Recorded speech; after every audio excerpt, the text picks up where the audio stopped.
Like, I think a lot of leaders are too weak. They don't want to make decisions. They don't want to deal with conflict. The best thing you can do as a leader, make a decision. Don't care about the consequence. Like, take conflict head on. Because like, if you don't make the decision and you don't make it decisively, like literally, what is the point of your job?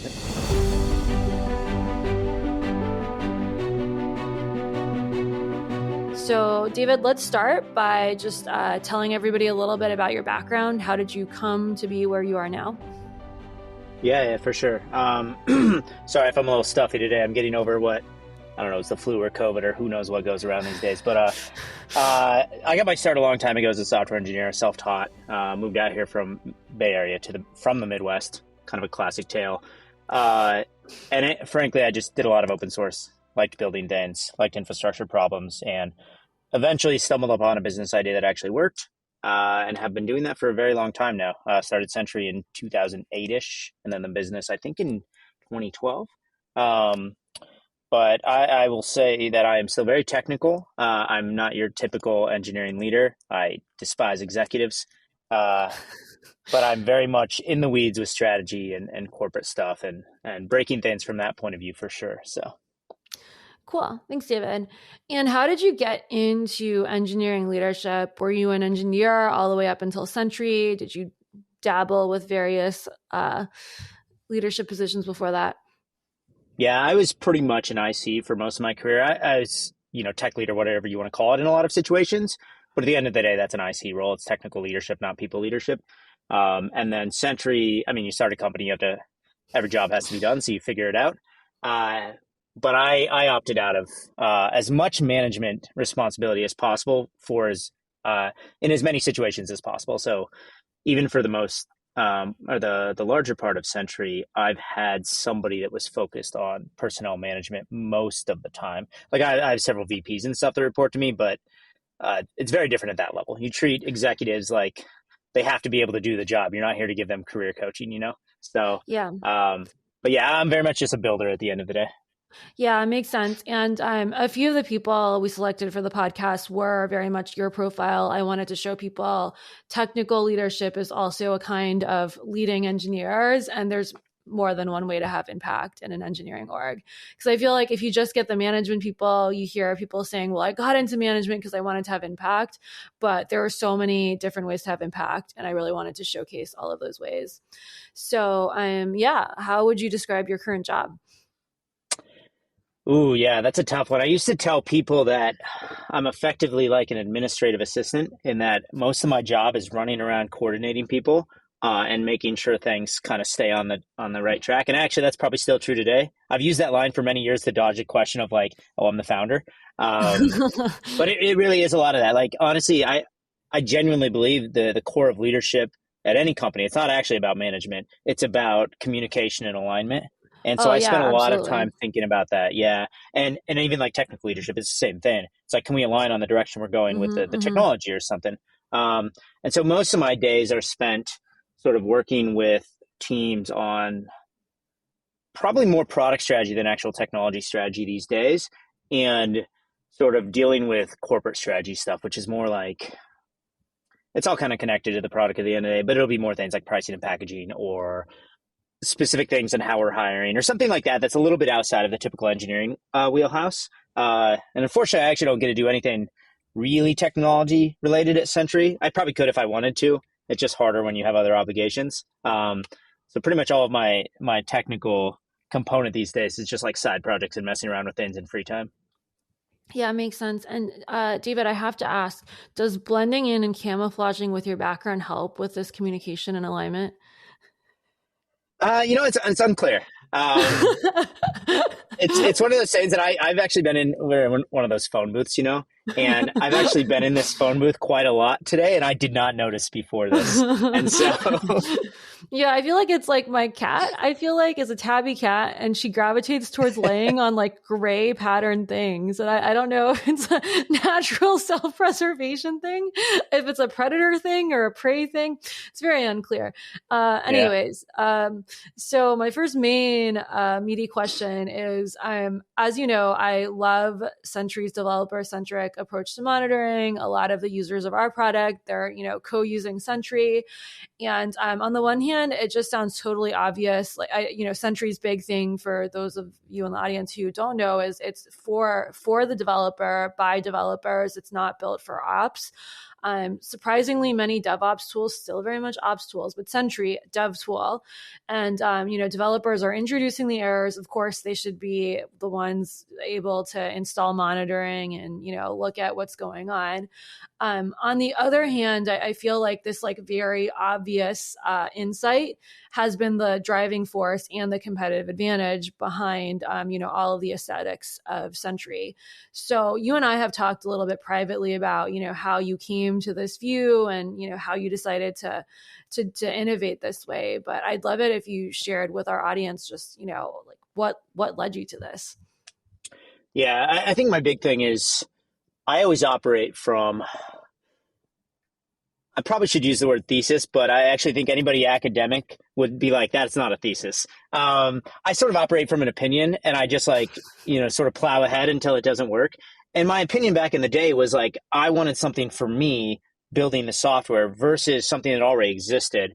And so it was always about almost like this evasion technique when we built it a long time ago. It's like, I don't have access to the servers because the ops guy is kind of a jerk and won't give me access. So I can't view the logs. And so I'm just going to make my own logs, And one thing led to another, and it turned out it was way more useful because the information was just much more actionable because it was built from the app versus some system logs.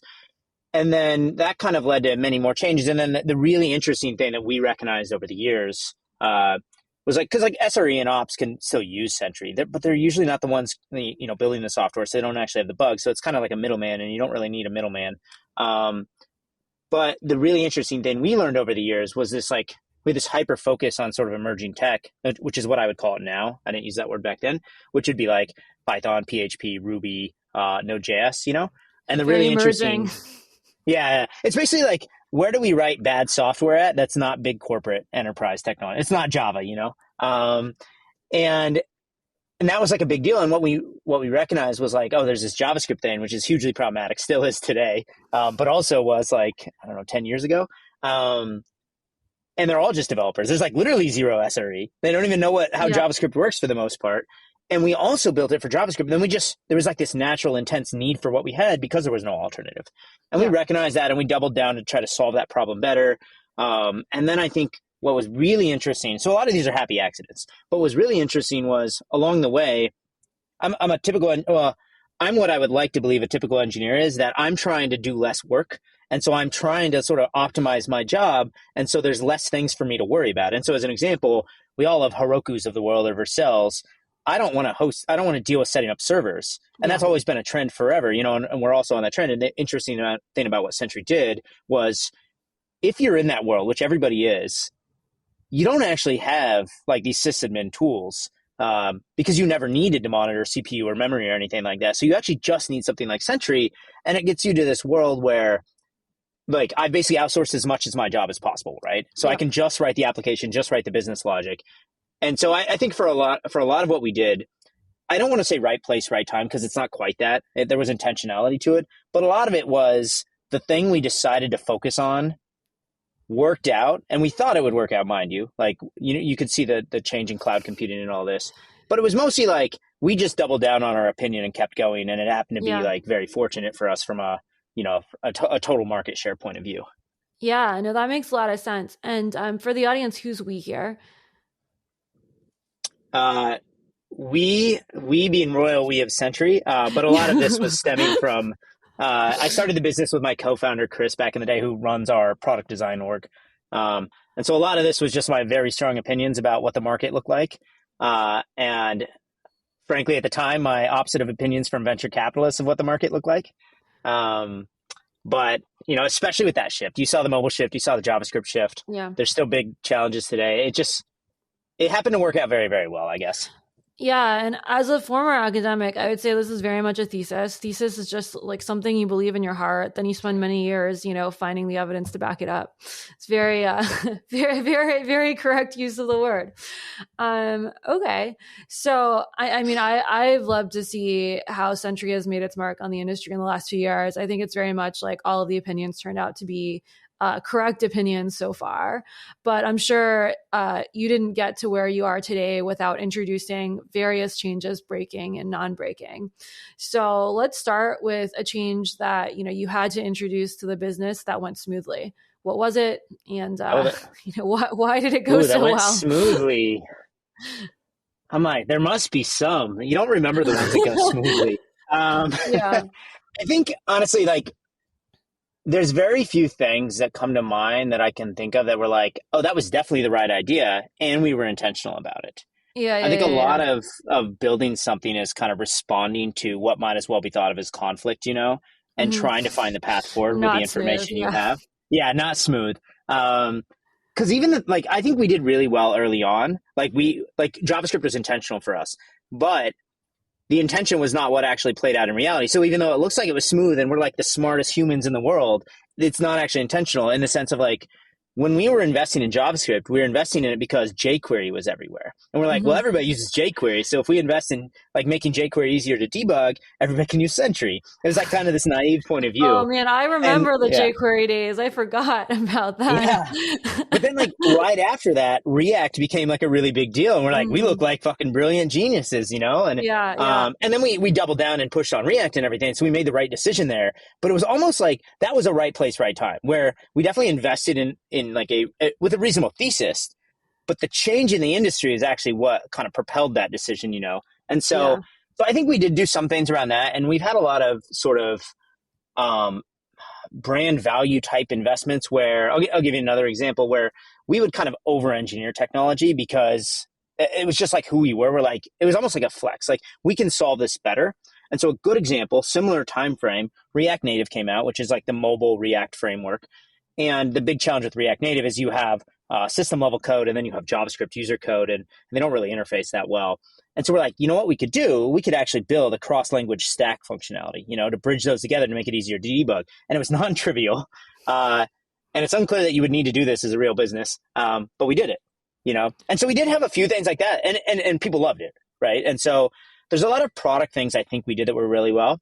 I think from an organizational point of view, I would find it hard to believe that a lot of startups have made good decisions multiple times, especially early stage, because mostly what you do is you're fairly inexperienced as a founder, right? And you're doing a lot of things you've never done before, and you mostly just mess things up because people give you bad advice, right?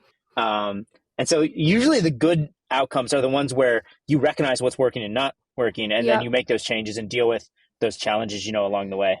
Yeah, no, I think that's really wise, and I actually wonder how many other how many people say like, oh, this went really smoothly, but actually it went smoothly for other reasons than what they intended, because I think that's very much true in my experience too. Yeah. Okay, well, what's one change that didn't go as well as intended, and what are some lessons that you learned that other people can learn from? Oh, there's so many things I have messed up. I'll start with the lesson.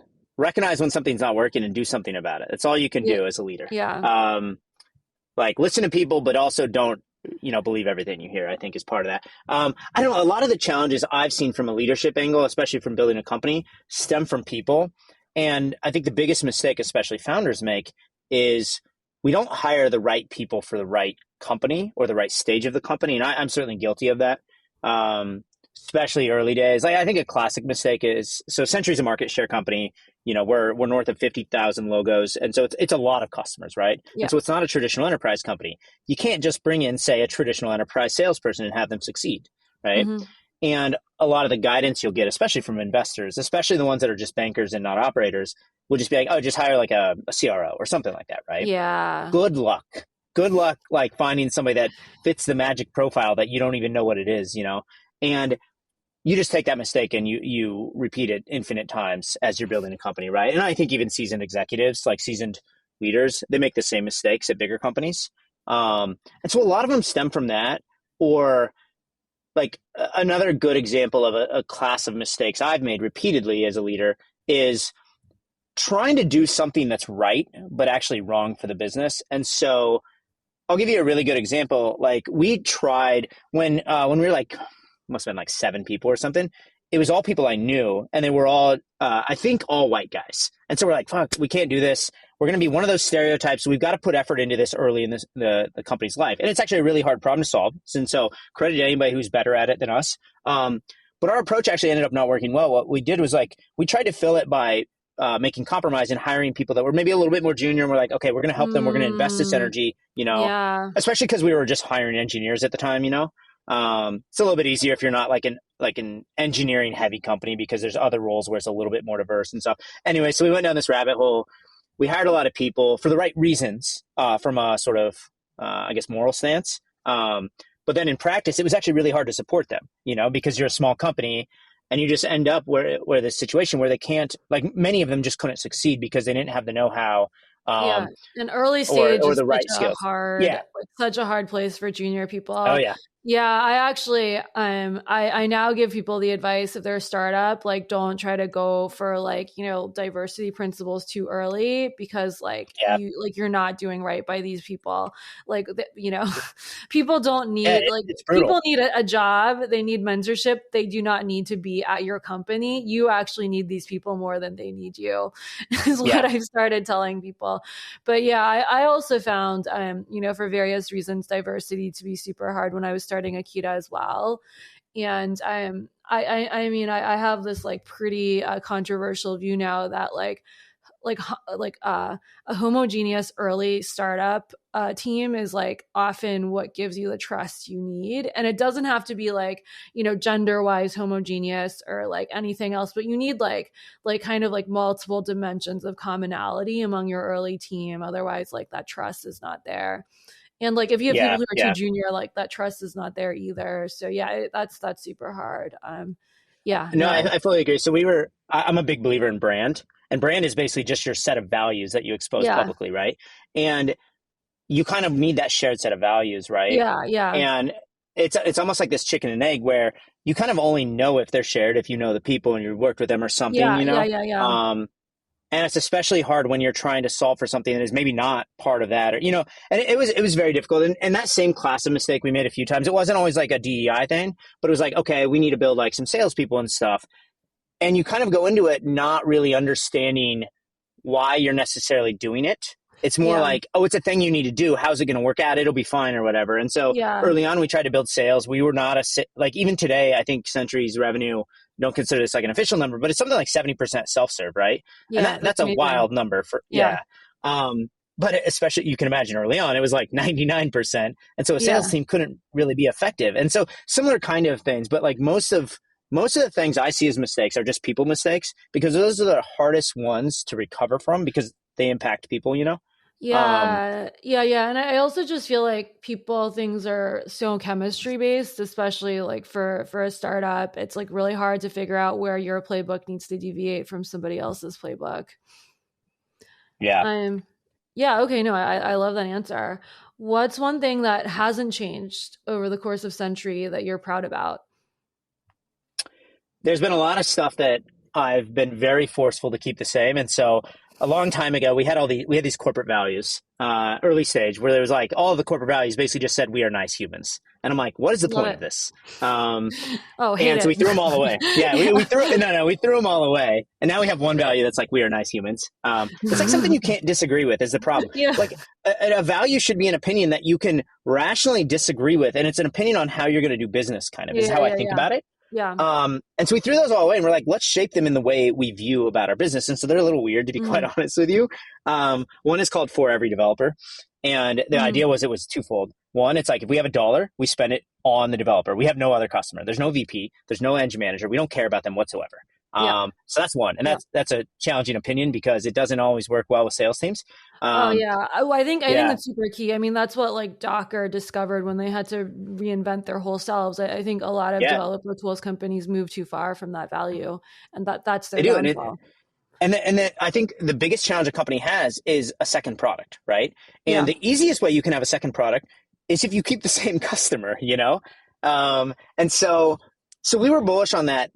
We were going to focus on developers, and that's been hard to kind of keep that true because you get a lot of conflict from different teams and whatnot. But that was one. And then the other was For Every, right? And so it's market share company, which is more like consumer e-commerce versus enterprise, which most people don't understand because it's such an anomaly in our industry. Yeah. But that was another really challenging thing that we've kept true the whole time. And Yeah. then we Yeah. try to keep true a bunch of these like values, again, that kind of exposing our brand.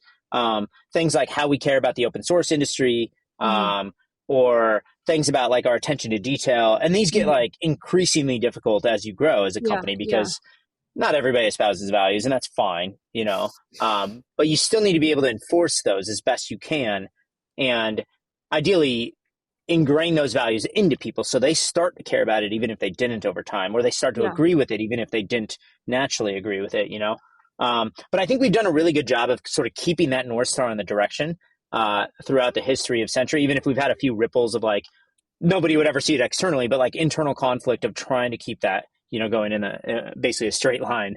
Yeah, yeah. Do you have advice for, when you start growing and people start steering off of the values, how to rein everything back in?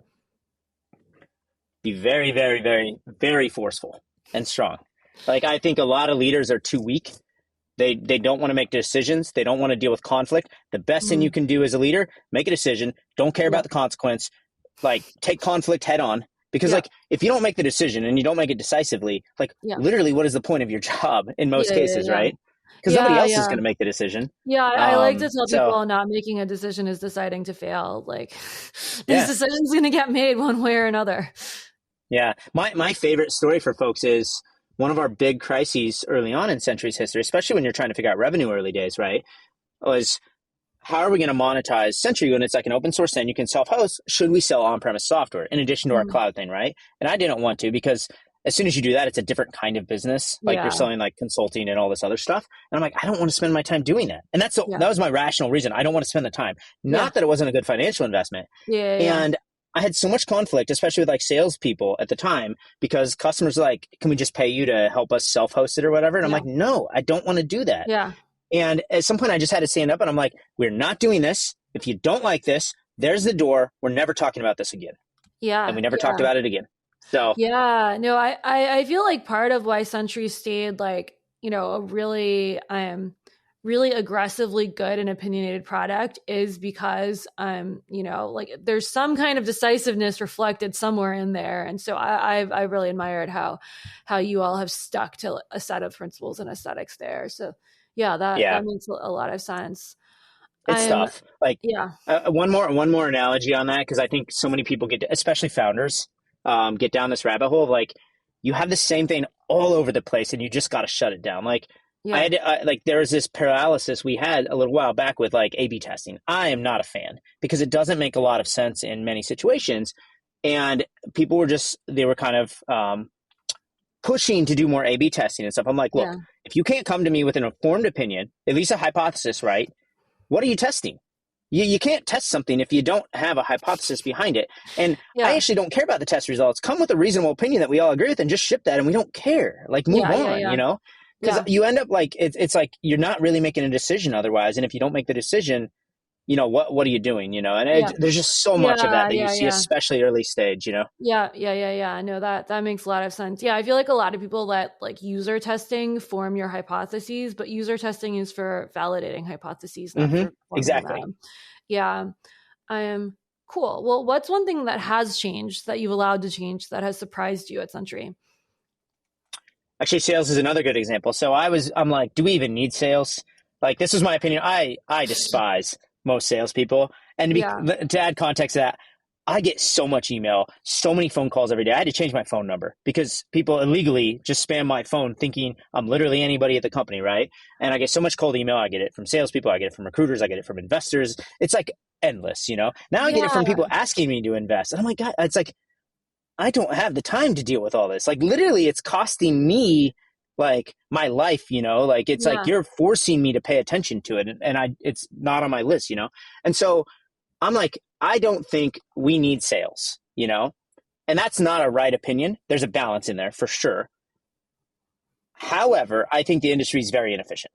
And so for a long time, I was like anti-sales. I don't need salespeople, all this stuff. And some of the versions of that were good, where it's like I got a customer, like a big insurance company, and they're making demands of me, and I just say no and move on, and that's like a focus thing, right? So Yeah. those were good. But there's a value like the sales team like added, And, like I said, it's like maybe 70% these days, best case is through self-serve. We make a lot of money. So that 30% is actually significant. And some of those customers, they might still exist, not all of them, but they definitely would not be as successful without some of these teams. And so that was something that I want to say I've fully come around to. I still think it's inefficient. And there's better ways to do business than a lot of companies. But it was something that was very hard for me to get past. So yeah. What got you over the hump on that? When we had one good salesperson closing deals that were actually significant all of a sudden, or that like where you saw there was success in there that otherwise probably wasn't going to exist the way it did in a way that you also valued, Yeah. And so like that was just such a big deal. Like when we got our first like very big deal, and mind you, Sentry's market share, our ACV very low. And our biggest customer is something like 300 times the size of average ACV. Yeah. I think that's right. It's something ludicrous though, right? And I'm like, I didn't even know that was possible, Yeah. And so yeah. So I have a follow-up question, which is I feel like a lot of people, when they don't believe in a function, a mistake they fall into is they make bad hires for that function and like a self-validating death spiral. How did you get yourself out of that?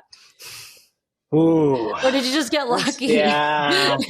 I think our current CRO, we'll see if he's successful. We'll give him time. But our business is always hard for salespeople. But the good thing about him is he's a believer by default. And that actually matters a hell of a lot more than most other things. Like several of our people came from companies that are similar to Sentry. And so like he came out of Atlassian, which is very much like an expansion, large market business, And so he gets the motion versus like a snowflake company, which is very top down enterprise sales. Yeah. And so I think you just got to find people that are believers. But I agree with you that like I hired so many failed marketing leaders way back in the day when I was still CEO. You're just like, marketing, that's dumb. And then like, of course you hire like a marketing person that you isn't don't even know what, They're basically like, I don't quite know what it is they're going to do. I don't necessarily believe in everything they're going to do. I'm going to hire somebody that generically seems to do it. Yeah. And I've not formed a reasonable opinion about what success looks like there, right?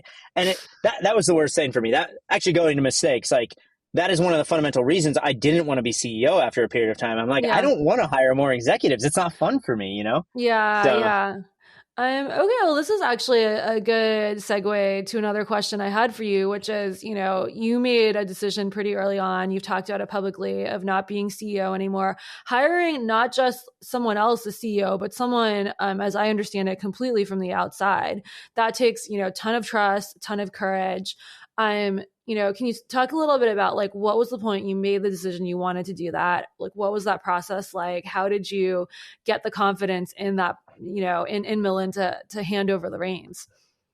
Yeah, it's tricky. So the hiring a CEO is especially challenging because I think a lot more people should do it than have, but there's a balance to do it. Like you can't hire somebody day one starting a company to be CEO unless you want to run the company in the ground. It's probably not going to be working out, right? And if you hire somebody too early, they actually might not really be the person you need to run the company, right? And so it's kind of one of those things where you need to get a ways before you can hire somebody that could be like an appropriate like CEO. Otherwise, you're kind of hiring somebody who's maybe an up-and-comer, a little bit more of an operator than a leader, And so it becomes this challenge. And so we were fortunate that by the time I hired Millen, like the business was pretty good. We were basically to growth mode. We had to figure out how to grow the business, try to grow it faster, which mind you, we've never really nailed. It's actually really complicated when you have a big self-serve business. But at least the business was established. There was some security. We had the teams were larger. We kind of understood our needs a little bit more, right? And so I had that advantage going into it. But it was one of those things. One of the most important conversations I think I ever had was when I raised the seed round. I remember our investor at the time asked me if I wanted to be CEO. And I'm like, it's a weird question to ask. CEO is not a real job at this stage of the company. And so I don't really know. But in hindsight, that question kind of got brought up one way or another, whether I asked myself or somebody sort of said, how's it going every single year, And it was actually a really good reflective question every single year because it got to the point where I'm like, I am so frustrated by some of these challenges and I hate talking to investors. And they keep asking if I keep wanting to do this. They keep showing up in my inbox, trying to waste my time. And I hated fundraising, even though it did get easier over time when you started to become successful.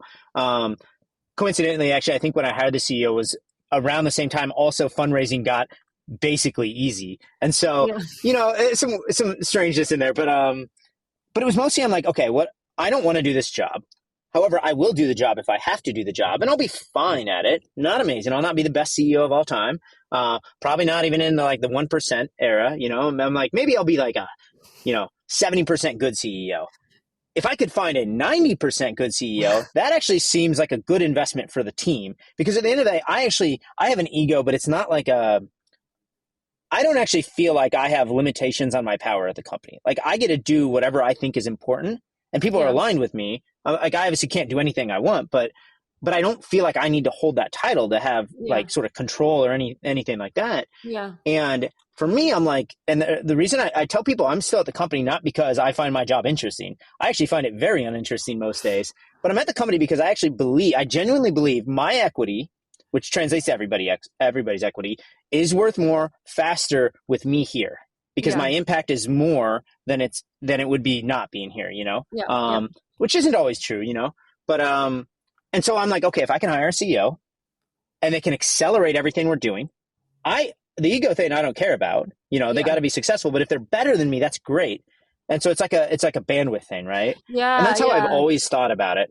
And I think it's super self-aware to look for that 90% good, because I feel like some people are like, I am irreplaceable. So it has to be like a 99.9% good CEO. And like that, who's going to find that unless you're Google and you're like a Yeah. 99.9% company, Yeah, and you've got to be like an all-star to bring in the best talent of all time. And it's also really Yeah. expensive and all these things. Yeah. But Yeah. I think that just the important thing for me was like, I was willing to suck it up and do the job until we could find somebody that was actually worth bringing on board. Because I didn't want somebody that would just do the same job I was doing. Yeah. That's not a Yeah. good spend of our money and everything. So Yeah. How big were you when you thought about bringing in the CEO? I'm guessing that when we completed the search, and it probably took 6 months, Mhm. I think we were not that big. We were probably a little bit over 100. I don't Okay. actually remember because this is like, Yeah. Yeah. That is pretty unfortunately for our early. CEO, yeah, he joined right before COVID, and so it's a whole blur at that point. But Yeah, yeah. Okay. So yeah, something I wanted to dig a little bit in on is, probably a lot of our audience doesn't know exactly what it means that you didn't want to do CEO things. What was the set of things that you knew the CEO had to do that you didn't want to do? What was the set of things you preferred to do? yeah, I think the two biggest things that you have to think about from a CEO's job is making sure you have money in the bank and staffing the executive team. Money in the bank, whatever. We had money in the bank. I didn't really care. I was not going to over rotate on dealing with investors or anything like that. I made Yeah, sure my models always generate revenue, right? And yeah, so it was not a huge concern for me, but I was also not optimizing around it. yeah, And hiring execs, I was not thrilled about ever, especially ones outside of engineering. But in yeah, general, I just did not enjoy the process. And so those are two of the most important jobs as yeah, CEO. Like it's not just making decisions, right? And I think if yeah, you look at, I won't like shame any companies, but if you look at some of these really, really big, hypothetically successful businesses that seem to have not achieved a lot with their success, I think it's often because there's like an ego with the founder CEO. They should have stepped down and brought in somebody else that would push them. yeah, I think HashiCorp's a great example of an org where early on they recognized that they needed somebody to take on this sort of role. And the company's almost certainly far more successful than it ever would have been if the two founders just sort of like forced themselves to kind of do it or had like the ego where they felt they yeah. must be in that position of power. Yeah, yeah. So I'm also having Mitchell Hashimoto on this season of Breaking Changes, because I feel like his story is really interesting. Well, I actually I love CEOs that step down. Like Charity Majors is also a guest on this season. Yeah. Well, I just feel like having the self-awareness to be like, I can do this kind of leadership and not that is very important, especially as a leader. Like that's how you do right by your people. I agree. And that's the thing. That's what I don't get with so many people that are stubborn about it. I'm like, your goal is maximum value for your shareholders, and your shareholders are primarily your employees, right? And Yeah, so it's like, if it's better for them, if you can bring in somebody that's a much higher caliber, you should, because first off, you're already fine. Like you're successful no matter what, but it's like, it could be, later stage employees, equity is far less, right? It could be life-changing money versus just a nice, few yeah. year bonus on their salary kind of thing. So Yeah, yeah, yeah, yeah. Okay. Yeah, no, I really like the self-awareness that went into that decision. So yeah, let's talk about Sentry's growth, because you all have grown a ton over the last few years, and I'd be curious to dig into like what are some of the biggest differences on the team early on versus now, and how many of the early people stayed on and you were able to grow them versus like you're like, all right, it's a different mode now, different kind of people. Yeah, that's always challenging because the truth is nobody ever grows nobody ever grows fast enough. There's a rare anomaly where like hypothetically maybe the founders will because they're sort Yeah, of forced to, you know. But even most founders, honestly, they don't. They struggle at certain stages, and yeah. I did too, to be fair. Um, I think half of our call it founding team, basically my first hires, are still here. Maybe half, give or take.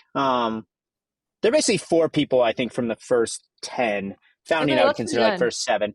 It's not bad, and their roles are pretty senior, but they're also driven and very like good people. And they've also not just been instantly elevated into a role they couldn't do over time. And Yeah. so one of them now runs the Syntax investment. We have the podcast and everything. Oh And that yeah. is, and this is former VP of engineering. It's a wildly different job, right? Yeah. Um, and the other has been just very technical and like I'm more of a technical leader than a big company manager over time. And I think as long as Mm, it's almost like that self-awareness and who's the right person for the job, as long as everybody can rally around that of what their skills are and what they want to do and stuff. yeah. I think it actually works out really well. But at the same time, we had people who just couldn't like really handle the growth of the company, or burned out, or whatever you want to call it. Yeah. And I think that's also pretty normal, right? Like it's Yeah. what you see. And you see the same thing with when you have early leaders that may be hired in.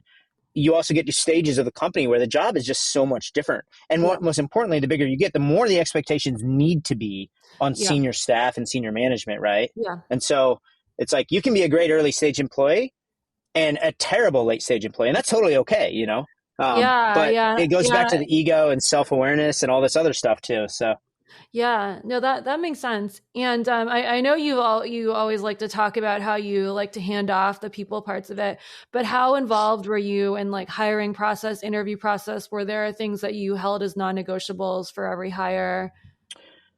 yeah, I'm one of those people that I struggle to do work I don't want to do, and so I have very strong opinions about how to do technical evaluations for engineering. Yeah, Outside of that, I have very loose opinions. I just don't care that much about it. yeah, yeah, Or I don't think I'm like well suited to evaluating the thing. So I don't really have mhm, a lot of strong like beliefs around that. But like yeah, did for a long period of time, maybe the first 100 engineers, give or take, plus other roles, I would do like the closing interview with every employee. If mhm, you're honest with yourself, you're not really evaluating people at that point. It's more of a yeah. sales It's like a pitch. solid, yeah. Um, yeah, and I did push a lot for certain things, and even to this day, I'm still Mhm, pretty adamant about what the requirements are for at least the engineering interview process. And I still have some beliefs around what it should be broadly. Like one example I have is like everybody we hire should add something to the team. It's not just like a job to be filled. It's yeah, not like, yeah, oh, they have Microsoft Excel and that's the skill set we require. It's like, what else yeah, do they have?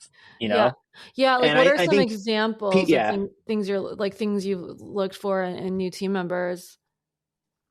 Well, it's not even that. It's just like I want to know what else somebody brings to the table because there's a lot of people that can take a position. We're not going to hire Mm, like a lot of people for one job, and so like it's like if you just look at what like the fine details are of like the checklist yeah, of like can they write this programming language, that's actually not that compelling, especially when we pay like pretty good yeah, salaries.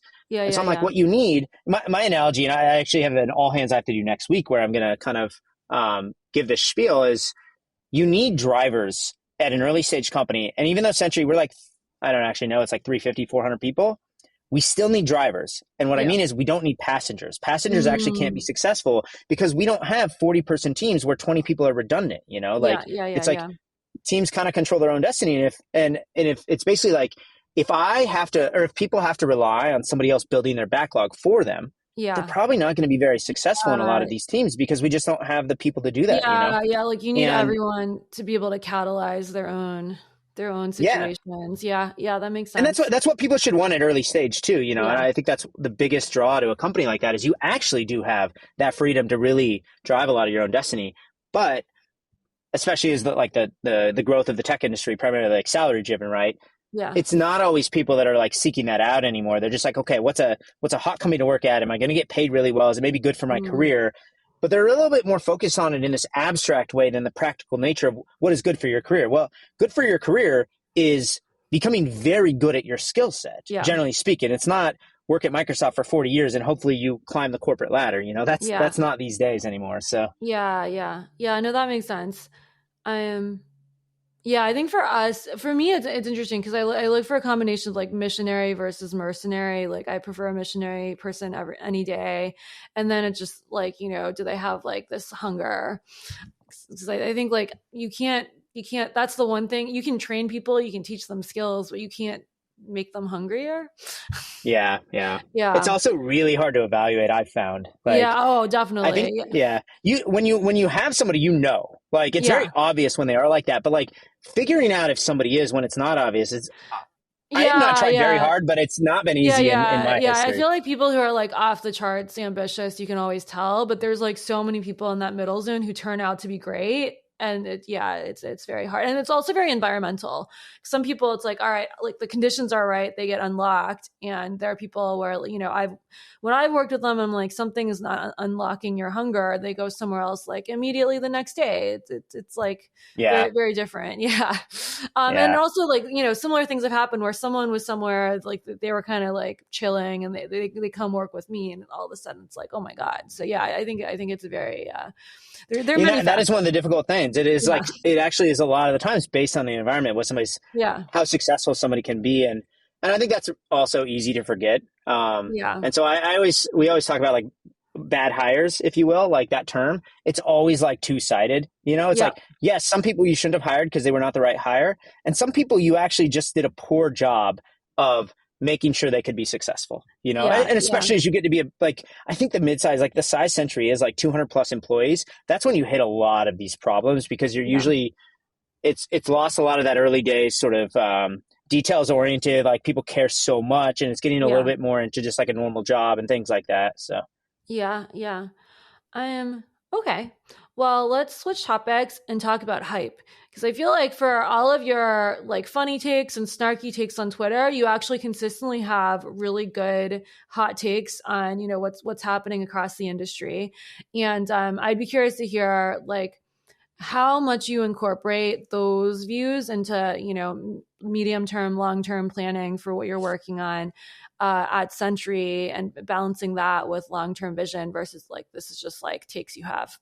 yeah, I would say a lot of my takes are based on like, I guess what I believe in, which I may Yeah, have the forced royal on the we. company. Yeah, but I think we do some stuff that I don't necessarily believe in. And I'll tell Yeah. people that. I'm like, I don't know that Mm-hmm. this is going to be successful. I think some of that's worth trying. But Mm-hmm. one belief I intensely hold is the Yeah. belief of simplicity Mm-hmm. plus constraints. And so a good example, Sentry's error monitoring is almost identical to what it was 15 years ago. Like Yeah. it's a set of static heuristics. There's no magic AI or anything. Yeah. However, at the same time, we're kind of getting to where it's like actually fairly difficult to maintain, let alone with the breadth of stuff we do. Yeah. And so we're investing in like some embeddings models and stuff to see if we can do a better job of maintaining the ability Mm-hmm. to reliably aggregate that data. And I'm like, Yeah. I don't know if it's going to work. Like, Yeah. I would say I'm on the glasses half empty side of this one. Yeah. And so there is a bit of that, but at the very least, from like what I believe in, sort of those core principles, seems to reliably stay true in the industry. Yeah. Like a controversial one, especially since you had Charity on, is I don't believe in open telemetry. I think it's a dead technology. I think it's bloated corporate, specs that nobody's ever going to reliably adopt. To the point Yeah. where we're now about to bribe the industry to have them instrument their own stuff in their own standard because nobody's doing it. And I'm like, I don't even know what to do at this point.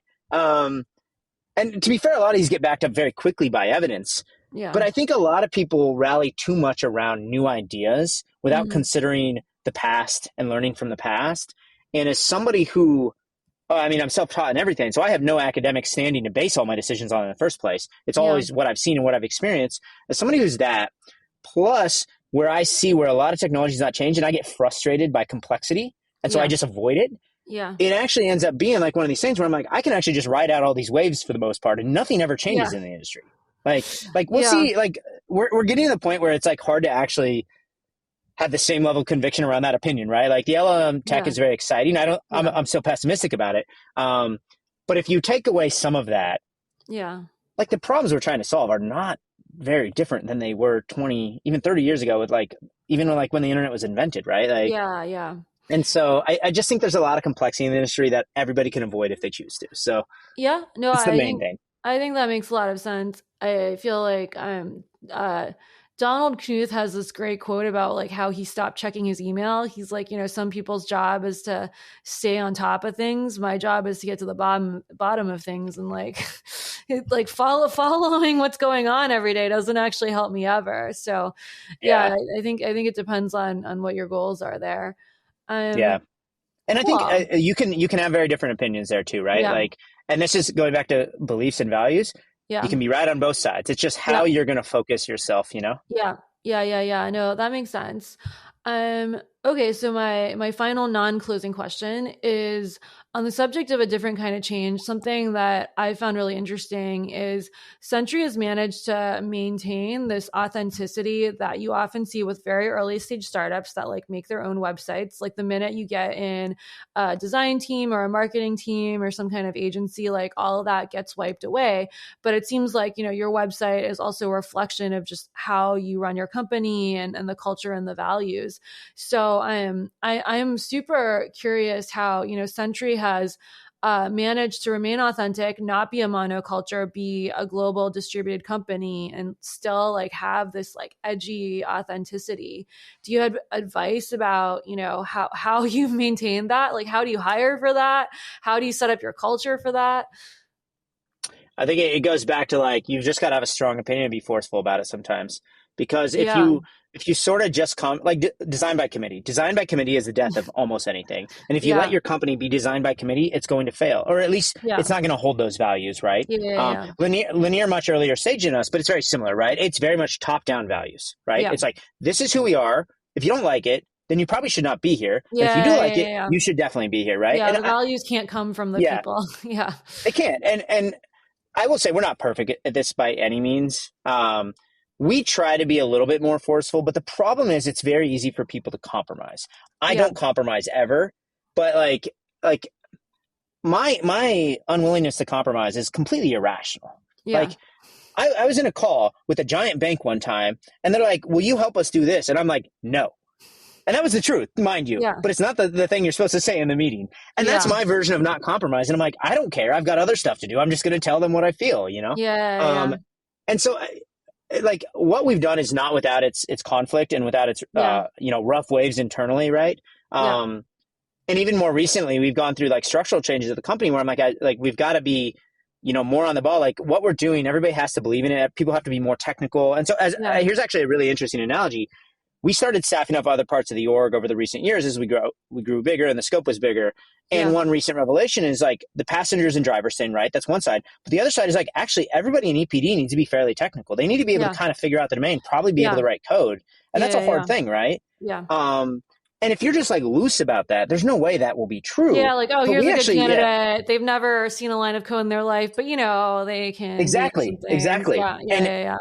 the failure of, I think, almost everybody is compromise. Yeah. And there's a Yeah. right time to do it and a wrong time to do it. And I think you're better off erring on do it less, you know? Yeah. Yeah. Yeah. Yeah. But again, as long as you recognize when something's not working. Yeah. And Yeah. so that's kind of been our thing. And again, like I said, it's still not perfect. Like we talk a big game in a lot of these things. Yeah. I'll give you a really good example. I hate analysts, despise them. I refuse to talk to them. Everybody knows this in the company. And we recently hired a new head of comms. And I'm like, why do we need a head of comms? It makes no sense. I like the person we hired. So this is it. If they listen to this, which they will, this is not a dig on them. It's a dig on the classic job. Because I'm like, I don't need somebody to spend more time on press releases and analysts. Those don't go to our customers. It's irrelevant to me, you know? Yeah. And I'm very strongly opinionated about that. But in the past, we've made those compromises and we kind of just said like, no, it matters. We got to do this. I still don't believe we have to do it. And I'll tell everybody in the company we have to do that. Doesn't mean we won't. But it's like one of those things where I genuinely believe it's a waste of our time and money. Let's spend it anywhere else. But I can't always convince people of that. Even if I'm in charge, you can't just say it has to be this way no matter what in every situation. Sometimes you also have to compromise. But there's a lot of things like that they are forever battles. And people will tell you got to pick your battles. And my unfortunate trait is I will take on any battle all the time. And I always say like strong opinions loosely held, but Yeah. it's a Yeah. challenge. Okay. No, that's a very interesting. I mean, I feel like it's a very refreshing approach. All right, closing questions. First, what are the most underrated breaking changes in the industry right now? What are people not paying attention to that's going to break stuff? Ooh, that's interesting. What are underrated? Like we like them, or underrated? Just like people don't expect it. People don't Um, expect it, or people like not enough people are hmm. talking about it. I think the JavaScript community, what's happening, it's unclear where it's going. And what I mean by this, if you follow any of it, you know about React server components and all this stuff. And it feels very beta, like in terms of ideas and execution. And there is a risk that React stops being the default sort of front end framework, Oh, which that would have is an actually pretty big underrated. No one impact. is talking about this, Yeah. but I know. Yeah. I Yeah. don't know if it Okay. will happen. But I think there's a lot of stuff going on there and a lot of churn. And it's really Yeah. unclear what it's going to look like because the tech keeps shifting. Yeah. And a lot of it's driven by weird market economics. It's driven by like Google Yeah. doing shenanigans or something Yeah, that versus an that is outright need, you know? true. Oh, this is an underrated change. Oh my gosh. Okay. All right. And I have to ask, what's your hot take on the breaking changes AI will introduce? What's AI going to break the most? Customer support. Like I'm No. very skeptical about it in a lot of things. For search, I think it's gonna be really good. Yeah. Um, as long as it doesn't keep making stuff up, right? So search is very exciting to me. I think for all these chatbot shenanigans like that, they were kind of useless, you know, they were Yeah. scripted. Which is kind of search at the end of the day. It's kind of Yeah. customer Yeah. support docs stuff. I think it's Mhm. phenomenal there. Like for Yeah. docs, I Yeah. don't want to like I don't want to search for stuff on docs. I want to Oh ask the yeah. question and get the answer, you know? Yeah. Yeah. Yeah. Um, Yeah. Yeah. I think that will be really big probably in the next few years, but I think we're pretty far from it doing anything substantial. It's not going to replace engineers anytime soon. Yeah. So Yeah. Yeah. Yeah. that's at least my belief. And this is a very naive belief because I am not an expert in the tech and I'm very much not academic. Um, but Yeah. what I'd love to see is Alexa can stop being absolute trash and actually answer questions using this, or actually at least figure out which lights I'm saying to turn off. You know, Yeah. just any minor improvement to that seems Yeah, like it yeah, should be no, there I already. I like to say that, people used to be really scared of the robot apocalypse. And like, guys, the robot apocalypse is a spam filter apocalypse. Do you know how ineffective these spam filters are? And we Yeah. have allowed them to control our lives. I feel like like I am what's the thing people are afraid of? AI takeover or whatever. I feel like it's us relying on dumb AI to do too much, and it just we we are Yeah, not effective I anymore agree. as a species. Yeah. The, Um, the reality is also like a lot of these problems could already be better than they are. We've just not allowed it. So like spam, for example, yeah. the technology is not the problem. It's corporate demand. Like Google could solve spam on Gmail. Yeah. They just choose not to because it's in Yeah. their best interest to not completely go one sided on it, right? And so Yeah. Yeah. that's not going to change, unfortunately, for us. But Yeah. Yeah. It's always what people allow and don't allow. I am okay. So, what change, personal or professional, are you excited about this year? And keep in mind, your episode isn't running for a couple months, so don't say anything that's like that's good. before May or June. Yeah. Um, I'm forever trying to change my role in the company, and I'm going to do it this year. I'm going to announce it at Mm. some point publicly. I don't know what it looks like yet. I'm still going to be CTO, but I'm going to build out like a little R&D department and Oh, try to nice. have I'm going to try to have different, I guess, responsibilities than I have today. Cool. So I got to figure some of that out. I think outside of that, I've gotten back into building software more recently, and I've actually gotten Nice. more into writing again because my early career, I used to go speak at conferences. I used to blog about all my problems, and it was very like rewarding. Um, Yeah. and so I've tried to get back into writing and helping founders and stuff because I just think a lot of people bullshit in the industry and they don't tell actually how it is, you know? Yeah. And Yeah, I I think I have think that none would of be those helpful. challenges. I do feel like there's a problem where, there are a lot of blog posts that tell you how to do stuff, but like a lot of them you read them and you're like, have you done that thing before? It's Yeah. not Yeah. There's a lot of people.